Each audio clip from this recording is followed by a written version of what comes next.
The next core idea is something I like to call Shin Judaism. And the Hebrew letter Shin is the first letter of the word Shema, which is that first line to hear on the mezuzah scroll. It's also the first letter of the word Shaddai on the mezuzah. And Shaddai is actually an acronym for Shomer Dalet Yisrael, protector of the gates of Israel. Okay, so when they say protector, a big letter protector, they're referring to an aspect of God. Okay, and so Shin becomes a symbol for God on the mezuzah.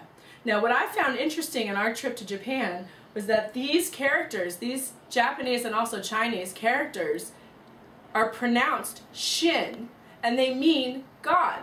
And when you look at the meanings, the way in which God is described in this Shin realm, it's very similar, if not exactly the same, to the way Jews describe God. So, creator of light, bringer of evolution, everything and nothing at once. These are core ideas of how Jews describe God. So I thought, what matter is it if we use Hebrew or if we use Japanese? We're talking about the same thing. So I thought it would be evocative and also eye-opening to have a Torah, the Jewish sacred text, with the Shin, Japanese Shin Torah adornment on top. Now, for Jews, this could be a little bit jarring, like, why is there Japanese on a Torah? It should be Hebrew. But I think that if we're talking about God and we're describing God in the same way, it shouldn't matter what language we use.